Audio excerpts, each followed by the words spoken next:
संजोली शुक्ला है। मैं सरस्वती देवी PG college Nichlaul Maharajganj की बीएड सेकेंड ईयर की छात्रा अध्यापिका हूँ। मैं यहाँ शेयर करूँगी साइकोलॉजी का एक भाग है स्मृति। मेरा टॉपिक है मेमोरी, जिसको हिंदी में स्मृति ही कहते हैं। जैसे कि यहाँ पे मैंने लिखा, पूर्व अनुभूतियों या सूचनाओं को एक जगह इकट्ठा करके रखने की क्षमता ही कैपेसिटी है, क्षमता ही स्मृति है।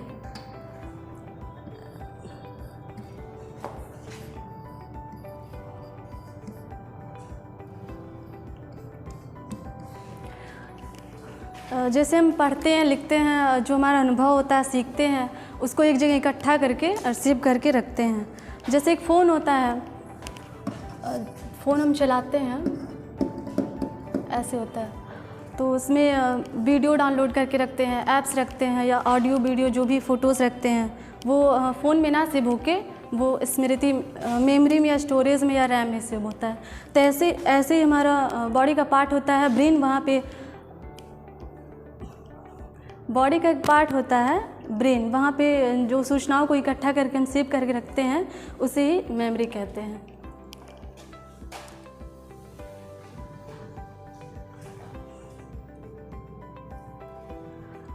स्टेजेस ऑफ मेमोरी यानी कि स्मृति के चरण। स्मृति के 3 चरण होते हैं। जैसे सूचनाओं को किस तरह से रखना है, वो चरण होता है, 3 तरह के होते हैं। पहला होता है इनकोडिंग। जैसे कि कोई भी कठिन शब्द होता है, उसे सरल शब्दों में हम अपने माइंड में सेव करके रखते हैं।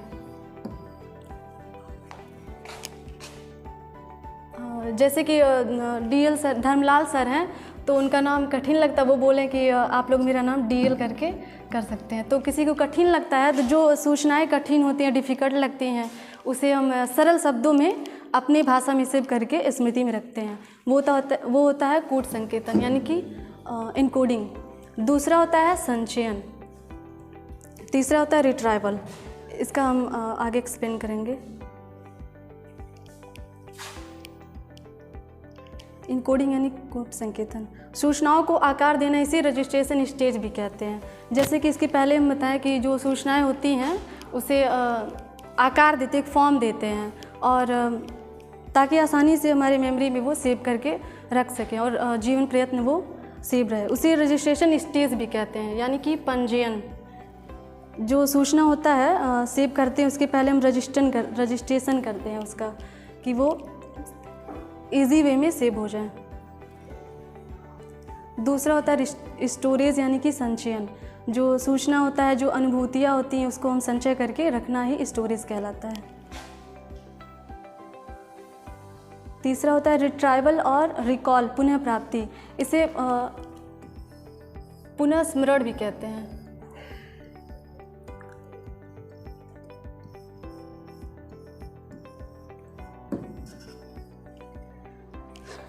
जो हम पढ़ते हैं, जो सीखे होते हैं, उसको कभी ना कभी बाहर निकालना होता है। तो संचय किए गए अनुभव या ज्ञान को या सूचनाओं को, जो इन्फॉर्मेशन होता है, जो नॉलेज होता है, जो एक्सपीरियंस होता है, उसको बाहर निकालने के प्रोसेस को ही रिट्राइवल या रिकॉल कहते हैं।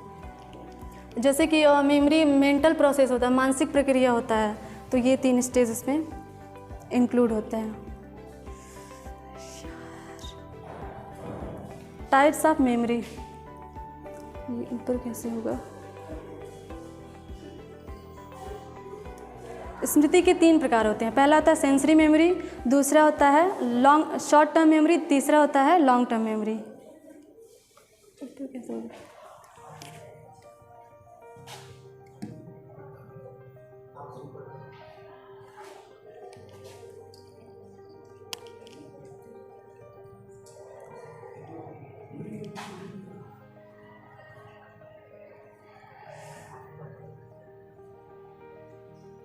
सेंसरी मेमोरी जिसके बारे में हम एक्सप्लेन करेंगे, इसका टाइम ड्यूरेशन यानी कि जो समयावधि होता है, वो 1 सेकेंड से लेकर 10 सेकेंड तक होता है।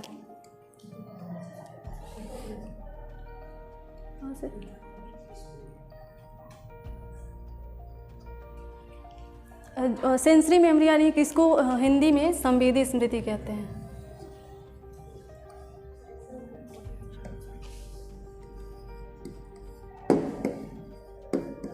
संवेदी स्मृति।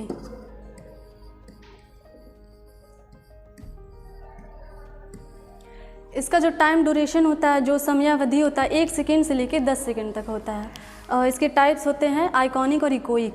आइकॉनिक मतलब होता है चित्र से संबंधित जो हम देखते हैं, और इकोइक ध्वनि जो हम सुनते हैं।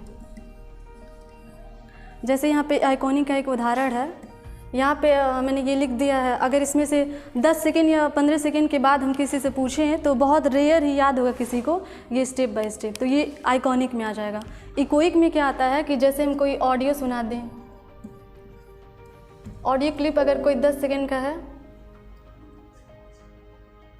10 सेकेंड का कोई ऑडियो अगर सुना दे, फिर अगर पूछे तो किसी को याद नहीं रहेगा। ये सेंसरी मेमोरी का ही एग्जाम्पल होता है। यानी कि कम समय में ज़्यादा से ज़्यादा कम से कम 1 सेकेंड और ज़्यादा से 10 सेकेंड। दूसरा आता है शॉर्ट टर्म मेमोरी।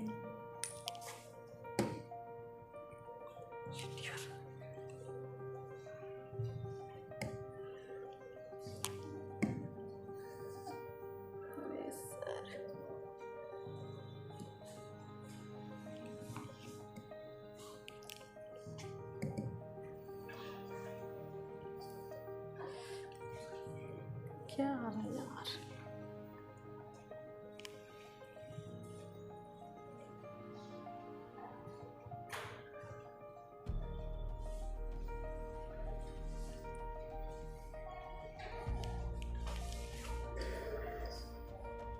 कैसे होगा?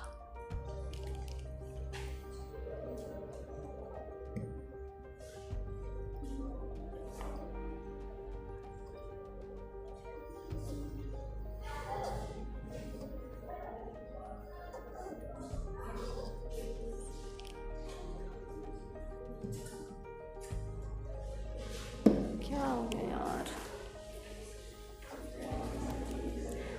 दूसरा होता है शॉर्ट टर्म मेमोरी, जो इसका समय अवधि होता है 20 सेकेंड से लेके 30 सेकेंड तक।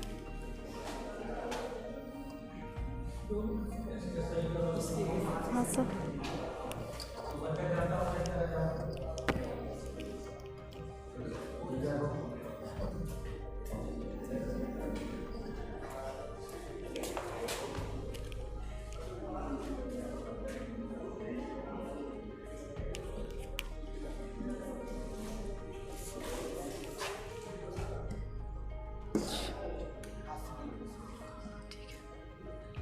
मेमोरी का जो दूसरा प्रकार होता है वो शॉर्ट टर्म मेमोरी, यानी कि लघुकालीन स्मृति।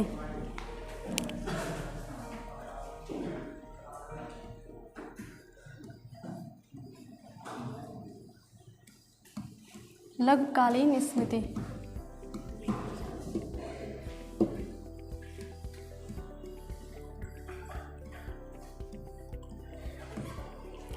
इसमें जो हमारा सूचना या इंफॉर्मेशन होता है वो 20 सेकेंड से लेके 30 सेकेंड तक होता है। इसका एग्जाम्पल एक मूवी था गजनी, उसका वो जो एक्टर था वो 20 से 30 सेकेंड तक चीज़ें याद रख पाता था, उसके बाद वो भूल जाता था। और दूसरा एक एग्जांपल देख सकते हैं, जैसे हम ट्रेन या बस से जाते हैं तो जो हमारे सामने, जैसे ट्रेन से अगर जा रहे हैं तो जो स्टेशन पड़ता है वहाँ पे जो कुछ भी हमें दिखाई देगा वो याद रहेगा। फिर अगला स्टेशन आ जाता है तो फिर वहाँ हमें वो दिख जाता है, उसका हम स्मरण कर लेते हैं। पिछला वाला हमें स्टेशन भूल जाता है, जो चीज़ें वहाँ पे रहती हैं। तो ये होता है लघुकालीन स्मृति, यानी कि शॉर्ट टर्म मेमोरी। तीसरा होता है दीर्घकालीन स्मृति, यानी कि long term memory.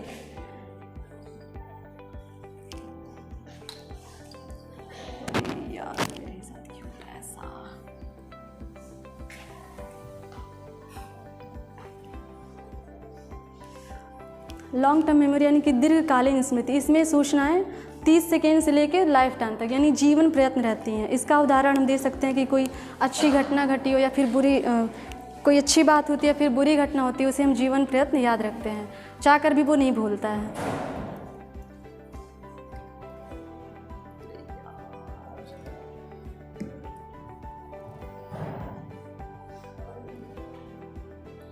Law of memory, स्मृति के नियम। जैसे सूचना जो भूल जाते हैं हम उसको याद कैसे रखें, उसका 2 नियम होता है। पहला प्रैक्टिस होता है, प्रैक्टिस या अभ्यास। और दूसरा होता है कंटिन्यूटी यानी कि निरंतरता। कोई भी चीज़ अगर हम पढ़ते हैं और उसका प्रैक्टिस नहीं करते, अभ्यास नहीं करते हैं तो वो भूल जाता है, धीरे धीरे विस्मृति हो जाता है, यानी कि फॉरगेट हो जाता है।